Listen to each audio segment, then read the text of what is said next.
Hello and welcome back on my YouTube channel. दोस्तों आज हम लेक्चर नंबर 7 पढ़ लेंगे जो कि आपका यहाँ पे बेसिक मैक्रो इकोनॉमिक्स के बारे में है। तो जितने भी यहाँ पे आपके कॉम्पिटिटिव एग्जाम्स होंगे या आपके बोर्ड एग्जाम्स होंगे तो इसमें आपको ये फ़ायदा देगा। तो यहाँ पे आज जो इम्पोर्टेंट कंसेप्ट है हम यहाँ पे एक्चुअली बेसिक मैक्रो इकोनॉमिक्स में सबसे जो इम्पोर्टेंट टॉपिक था जो हर एक एग्जाम में पूछा जाता है तो ये आपका था यहाँ पे जो था आपका नेशनल इनकम अकाउंटिंग। तो नेशनल इनकम अकाउंटिंग के बारे में अगर आपको जानना होगा तो इसके लिए कुछ बेसिक नॉलेज की ज़रूरत है, बेसिक टर्म्स की आपको यहाँ पे पता होनी चाहिए। तो हमने कुछ लेक्चर्स में ये सारी जितने भी यहाँ पे टेक्निकल टर्म्स थे तो वो हमने यहाँ पे कवर किया है। तो अगर आप नेशनल इनकम को अच्छे से पढ़ना चाहते हो तो डेफिनेटली आपको जितने भी यहाँ पे आज तक जो मैंने 6 ये इंक्लूडिंग ये वाला लेक्चर 7 लेक्चर हो गए, तो 7 लेक्चर्स आपको देखने होंगे ताकि आपको जितने भी यहाँ पे नेशनल इनकम कंसेप्ट जितने भी कॉम्प्लेक्स कंसेप्ट हैं तो वो आपको समझ आएंगे। तो आज यहाँ पे इनकम यहाँ पे जो इम्पोर्टेंट कंसेप्ट है जो आपका यहाँ पे स्टॉक एंड फ्लो कंसेप्ट है। तो इसमें बहुत सारे स्टूडेंट्स को कन्फ्यूजन होता है स्टॉक और फ्लो कंसेप्ट में। तो आज हम यहाँ पे जितने भी यहाँ पे आपके डाउट्स होंगे वो हम क्लियर कर लेंगे। बाकी भी अगर आपको कोई डाउट्स होंगे तो आप कमेंट सेक्शन में भी पूछ सकते हो। साथ ही साथ हमारे टेलीग्राम ग्रुप या हमारा जो फेसबुक वाला ग्रुप है तो आप वहाँ पे जुड़ सकते हो। तो दोनों की लिंक आपको डिस्क्रिप्शन में मिल जाएगी, तो आप ज्वाइन कर सकते हो। अब यहाँ पे स्टॉक और फ्लो कंसेप्ट के बारे में हम डिस्कस कर लेंगे। दोस्तों ये जो स्टॉक एंड फ्लो कंसेप्ट दोनों जो कंसेप्ट हैं ये क्वांटिटी मेजर्स है। तो क्वांटिटी मेजर्स मीन्स तो एक आपका यहाँ पे over A point of time और दूसरा आपका यहाँ पे मेजर जो हो रहा है या वो आपका है over a period of time. और पर्टिकुलर जो आपका यहाँ पे स्टॉक होता है और यहाँ पे जो फ्लो होता है over a specific period of time और ये होता है आपका पर्टिकुलर पॉइंट ऑफ टाइम। तो ये आपको याद रखना होगा। अब यहाँ पे विस्तार के साथ हम उसमें चर्चा कर लेंगे जो स्टॉक का कंसेप्ट है। दोस्तों यहाँ पे ये भी आपका क्वांटिटेटिव मेजरमेंट है। क्वांटिटेटिव मेजरमेंट मीन्स मगर ये आपका at a particular point of time होता है। फॉर एग्जांपल अगर मैं आपको यहाँ पे एक एग्जांपल के तौर पर समझाऊंगा, एग्जांपल से आपको ज़्यादा क्लियर हो जाएगा। मैं बताऊंगा कि ऑन जून 2024 तो मेरे पास अकाउंट जो अकाउंट में है मेरे पास सिर्फ इसमें 1000 रुपये है। तो that means at a point of time यानी पर्टिकुलर पॉइंट ऑफ टाइम आपने यहाँ पे मेंशन किया है कितनी क्वांटिटी है। तो हमने यहाँ पे पॉइंट ऑफ टाइम जो है ये आपका है जून 2024। तो ऑन जून 2024 आपके पास कितना पैसा पड़ा है आपके बैंक अकाउंट में 1000। तो ये आपका स्टॉक कंसेप्ट है।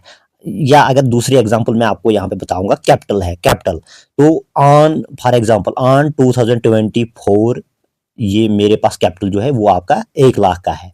तो दैट मीन्स आपने एक पर्टिकुलर पॉइंट ऑफ टाइम के बारे में यहाँ पे बात की है। इस तरह की क्वांटिटी जो है ये इससे ये भी है कि आपको एक पर्टिकुलर पॉइंट ऑफ टाइम में कितनी क्वांटिटी आप होनी है। जब भी आप बात करोगे पर्टिकुलर पॉइंट ऑफ टाइम के बारे में तो दैट मीन्स ये आपका यहाँ पे स्टॉक कंसेप्ट है। आपको याद होना चाहिए कि स्टॉक कंसेप्ट जो हम मेजर कर रहे हैं क्वांटिटी मेजर ये भी है, मगर हम इसको मेजर कर रहे हैं at a particular point of time. तो ये यहाँ पे आपका स्टॉक एग्जाम्पल के तौर पर जैसे मैंने यहाँ पे एग्जाम्पल दिए हैं तो कुछ एग्जाम्पल ये भी है। कैपिटल जो आपका है या क्वांटिटी ऑफ मनी ये इन टर्म्स ऑफ इकोनॉमिक्स के एग्जाम्पल्स हैं। आपको फ्लो में अगर हम बात कर लेंगे तो फ्लो में भी दोस्तों ये भी आपका क्वांटिटी मेजरमेंट दोनों आपको क्वांटिटी मेजरमेंट है। तो बट जो आपका यहाँ पे स्टॉक है पर्टिकुलर पॉइंट ऑफ टाइम जैसे मैंने वहाँ पे जून बताया जून 2024 इस तरह करके ये आपका over a specific period of time specific period for example between June to जुलाई।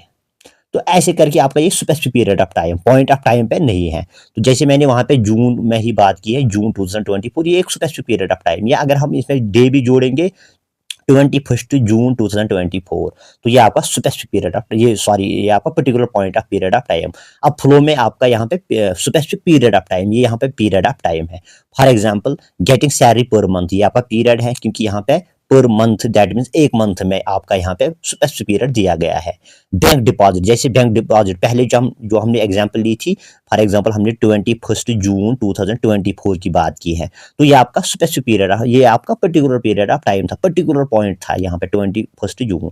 अब यही बैंक डिपॉजिट अगर मैं आपको यहाँ पे बताऊंगा कि बैंक डिपॉजिट ड्यूरिंग मंथ और ईयर एक ईयर में आपके कितने बैंक डिपॉजिट हुए हैं या एक मंथ में, तो ये आपका यहाँ पे फ्लो बन जाएगा क्योंकि ये स्पेसिफिक पीरियड ऑफ टाइम की बात की जाती है। यहाँ पे हम बात करते हैं journal other example for income आपको ये आपका क्या है दोस्तों फ्लो कंसेप्ट क्योंकि इनकम आपको एक महीने में आती है दूसरे महीने में भी एक साल की भी इनकम होती है। तो ये आपका स्पेसिफिक पीरियड ऑफ टाइम है, पॉइंट ऑफ टाइम नहीं है।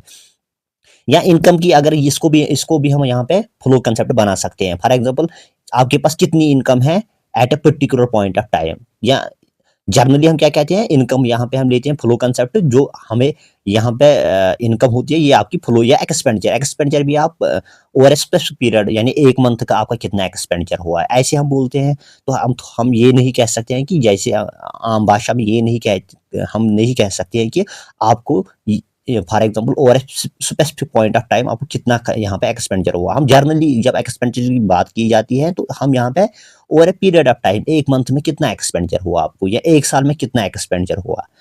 तो इस तरह करके प्रोडक्शन प्रोडक्शन भी आपका यहाँ पे फ्लो कंसेप्ट है, कंजप्शन भी आपका, कंजप्शन भी हम 1 मंथ की कितना कंजप्शन है। तो हम एक स्पेसिफिक पीरियड यानी 1 मंथ, 1 ईयर की बात करते हैं। तो डायग्राम के हिसाब से यहाँ पे मैंने आपको समझाया है, ये डायग्राम है। तो इसमें आप देख सकते हो ये जो यहाँ पे इनफ्लो आपका वाटर इसमें गिर रहा है, तो ये आपका इनफ्लो है। तो इस तरह करके ये जो यहाँ पे आपका यहाँ पे ये स्टॉक बन गया, जो एक्यूमुलेटेड वाटर है ये स्टॉक में, तो ये आपका स्टॉक बन गया। ये कंटिन्यूअस फ्लो होता है, जो कंटिन्यूअसली आपका फ्लो हो जाता है, तो ये आपका यहाँ पे फ्लो कंसेप्ट है। तो ये जो कंटिन्यूअसली आउटफ्लो है, ये भी आपका यहाँ पे फ्लो कंसेप्ट है। ये आपका फ्लो है, ये भी फ्लो है, ये आपका स्टॉक है। स्टॉक आपको यहाँ पे एक्यूमुलेट होता है। तो यहाँ पे कुछ इंपॉर्टेंट की डिफरेंसेस हैं, तो मैंने आपके सामने ये टेबल रखा है। फॉर एग्जांपल वेल्थ, ये आपका स्टॉक है, क्योंकि वेल्थ जनरली हम कहते हैं ये एक्यूमुलेटेड आपकी जो भी यहाँ पे मूवेबल इमूवेबल एसेट्स होंगी, ये आपको वेल्थ कहलाते हैं। तो ये आपका स्टॉक कंसेप्ट बनता है। यहाँ पे फ्लो में आपका क्या था, इनकम। जैसे मैंने पहले भी बताया कि इनकम आप during a specific period of time आप मेजर कर रहे हो। 1 मंथ की इनकम क्या है, या ईयरली इनकम क्या है। जनरली हम ईयरली इनकम या मंथली की इनकम की बात करते हैं। तो इस तरह करके कैपिटल आपका क्या बनता है, यहाँ पे ये आपका स्टॉक बनता है कैपिटल, क्योंकि ये आपका जो एग्जिस्टिंग एक्यूमुलेटेड कैपिटल होता है, ये आपका यहाँ पे स्टॉक इसको हम कहते हैं। तो आप कैपिटल फार्मेशन मीन्स कि आपको जो कंटिन्यूअसली इन्वेस्टमेंट होता है, तो ये आपका फ्लो बनता है। कैपिटल एक्यूमुलेशन क्या होता है दोस्तों, फ्लो कंसेप्ट, क्योंकि ये आपका चेंज होता जाता है। तो over specific period of time आपका इंक्रीज भी होगा, डिक्रीज भी होगा। तो जो भी यहाँ पे एडिशन होता है, इसको हम कैपिटल फॉर्मेशन कहते हैं। तो जो यहाँ पे फ्लो कंसेप्ट है, जब भी आपको एग्जाम में ये पूछा जाएगा, तो ये आपको जरूरी लिखना होगा।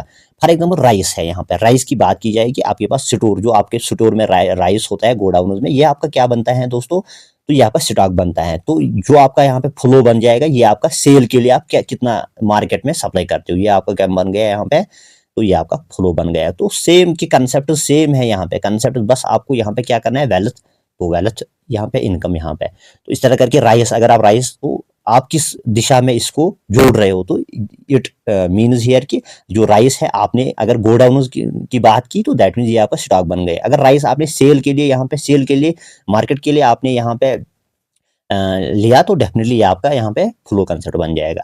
तो population for example, population at a particular point of time, हम यहाँ ये कह सकते हैं कि 2011 में, तो 11 में आपकी पॉपुलेशन इतनी थी, तो ये आपका स्टॉक बन गया। तो अब उसमें जो नंबर ऑफ बर्थ डेथ्स होते हैं पर मंथ और ईयर, तो ये आपका क्या बन गया दोस्तों, ये आपका फ्लो बन गया। तो ये आपको याद रखना होगा। इस तरह करके आप थोड़ा रिलेशन के भी बारे में यहाँ पे डिस्कस करने की, जो रिलेशन है स्टॉक और फ्लो कंसेप्ट में। ये यहाँ पे स्टॉक है दोस्तों। स्टॉक जो भी यहाँ पे आपका स्टॉक होगा, तो ये आपको पहले भी मैंने बताया कि पर्टिकुलर यहाँ पे पॉइंट ऑफ टाइम होता है। फॉर एग्जांपल यूर सेविंग्स 1 जून 2024, आपको कितनी सेविंग्स थी, तो ये आपका स्टॉक बन जाएगा। इस तरह करके यहाँ पे जो आपका फ्लो होता है, तो ये आपका बन जाता है कि over A period of time, specific period of time. For example, your pocket expenses per month, your income per month, your expenditure per month, your consumption per month, ये आपका सारा फ्लो बन जाएगा। तो इस तरह करके इसमें आपकी टाइम डायमेंशन नहीं होती है, नॉट टाइम डायमेंशनल। तो स्टॉक में आपकी कोई भी टाइम डायमेंशन, क्योंकि ये एक पर्टिकुलर पॉइंट ऑफ टाइम के बारे में, irrespective of per month per year, तो यहाँ पे आपकी टाइम डायमेंशन है किसमें, फ्लो कंसेप्ट, क्योंकि यहाँ पे आप स्पेसिफिक पीरियड ऑफ टाइम की बात करते हो। For example expenditure per month, income per year, तो यहाँ पे आपकी टाइम डायमेंशन है, ये आपको लिखना होगा। तो स्टॉक में वन मोर जो इंपॉर्टेंट है, स्टॉक आपको इन्फ्लुएंस कर लेगा फ्लो में, क्योंकि जब आपके पास ग्रेटर स्टॉक ऑफ कैपिटल होगा, तो ग्रेटर फ्लो, यहाँ फ्लो ऑफ कैपिटल गुड्स भी होगा। तो जब आपके पास ज्यादा, फॉर एग्जांपल जब आपके पास ज्यादा स्टॉक होगा in the form of wealth, जब आपके पास वेल्थ होगा, तो ऑब्वियसली आपका यहाँ पर क्या होगा, एक्सपेंडिचर भी ज्यादा होगा, जो कि आपका फ्लो कंसेप्ट होगा। तो दैट मीन्स फ्लो जो स्टॉक और फ्लो आपस में इंटर रिलेटेड भी है, जिसके पास ज्यादा वेल्थ होगी। फॉर एग्जांपल अगर मैं यहाँ पे एग्जांपल लूंगा, जो भी यहाँ पे बंदा होगा, अगर उसके पास वेल्थ ज्यादा होगा, तो उसका एक्सपेंडिचर भी ऑटोमेटिकली ज्यादा होगा। दैट मीन्स अगर आपका ज्यादा ये जो वेल्थ है, ये आपका यहाँ पे स्टॉक कंसेप्ट है। तो इस तरह करके अगर आपका यहाँ पे फ्लो जो होगा, एक्सपेंडिचर भी आपका फिर ज्यादा होगा। तो यहाँ पे कहने का मकसद ये है जितना आपके पास स्टॉक होगा उस हिसाब से आपका यहाँ पे फ्लो भी होगा, तो ये आपको याद रखना होगा। तो यहाँ पे वन मोर जो यहाँ पे रिलेशन है, तो यहाँ पे some concepts do not have their stock aspect है। फॉर एग्जांपल इंपोर्ट एक्सपोर्ट, इसका मानना है कि ये जो कुछ कंसेप्ट इंपोर्ट एक्सपोर्ट उनका कोई यहाँ पे स्टॉक कंसेप्ट नहीं है। तो इंपोर्ट एंड एक्सपोर्ट को क्या है यहाँ पे, ये हम फ्लो कंसेप्ट में यूज करते हैं। तो कुछ इंपॉर्टेंट यहाँ पे रिलेशन थी जो मैं आपके सामने डिस्कस किए हैं। तो जितना अगर आपको फ्लोर स्टॉक के बारे में लिखना होगा तो डेफिनेटली आप पहले डेफिनेशन लिखो, फिर उसके बाद कुछ रिलेशन और जो टेबल मैंने यहाँ पे दो रखे तो उनको आप अच्छे से लिखिए, आपको अच्छे मार्क्स मिल जाएंगे। साथ ही साथ यहाँ पे मैंने पहले भी हमने ऑलरेडी डिस्कस भी किया है, तो कुछ यहाँ पे सर्टन स्टॉक वेरिएबल्स होंगे which have the flow aspect as well. तो जो पहले मैंने कैपिटल एक्यूमुलेशन, इस तरह करके वेल्थ और इनकम, तो इस तरह करके यहाँ पे कुछ जो कंसेप्ट उनके उनके ये तो एक तो उनका यहाँ पे स्टॉक वेरिएबल होगा, फ्लो वेरिएबल एस्पेक्ट भी होगा जो हमने डिस्कस किया है। But addition to stock capital, ये हमने जो ऑलरेडी कैपिटल एक्यूमुलेशन की बात की है, तो कैपिटल हमने क्या बोला, ये आपका स्टॉक है, तो यहाँ पे कैपिटल एक्यूमुलेशन या कैपिटल फॉर्मेशन क्या आपका बन जाएगा, फ्लो कंसेप्ट है। तो ये आपको याद रखना होगा। ये मैंने यहाँ पे एक डायग्राम आपके सामने रखी है, तो डायग्राम में भी आपको समझ आएगा। जो भी आप बैंक के लिए जा रहे हो, जो भी आपके पास पर मंथ हर एक यहाँ पे ऑलमोस्ट हर एक चाहता है कि वो एक बैंक में अपनी जो सेविंग्स है कलेक्ट कर ले, मंथ में उसकी सेविंग्स बन जाएगी कुछ 100 रुपीज़ या 1000 रुपीज़, वो डेफिनेटली कहाँ जाएगा, पर मंथ के लिए कहाँ जाएगा, वो बिल्कुल यहाँ पे बैंक के लिए जो भी उसका यहाँ पे जमा हो जाएगा 1 लाख 2 लाख 3 लाख, ये उसका क्या बन जाएगा दोस्तों, स्टॉक कंसेप्ट। जो यहाँ पे फ्लो डिपॉजिट का आएगा मंथ वाइज, ये इसका क्या बन जाएगा, क्योंकि ये स्पेसिफिक पीरियड ऑफ टाइम होता है। पर मंथ ये 1000 बैंक में डिपॉजिट करता है, ये यहाँ पे बैंक डिपॉजिट जो यहाँ पे बन जाएगा ये आपका स्टॉक बन जाएगा। जो आप पर मंथ यहाँ पे डिपॉजिट कर रहे हो ये आपका फ्लो बन जाएगा। अब आपको पैसों की ज़रूरत भी पड़ेगी तो आप पर मंथ कुछ निकालोगे भी, डेफिनेटली आपको यहाँ पे क्या बन जाएगा, ये आपका फ्लो बन जाएगा। ये आपको याद रखना होगा, डायग्राम को आपको याद रखना होगा। इनकेस अगर एग्जाम में पूछा जाएगा तो डायग्राम भी बना सकते हो आप, तो इससे आपके ज़्यादा मार्क्स